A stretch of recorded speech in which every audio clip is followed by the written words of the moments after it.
In primetime news this evening, state of public emergency being contemplated to quell violence in central Kingston. Not good enough. Woman whose baby died at Spanish Town Hospital reacted to new operational measures at the facility. And the vaccines are here.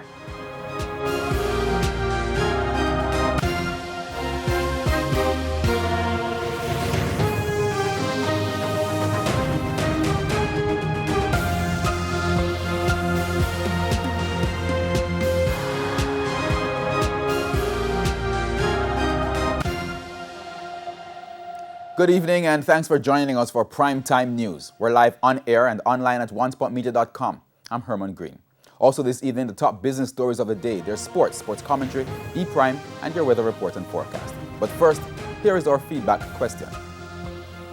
This evening we're asking, what are your thoughts on the measures outlined by the Education Minister, Favour Williams, to address the learning loss resulting from the COVID pandemic?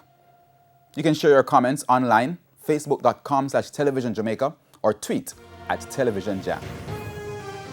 Please stay with us. Primetime News returns right after this break. News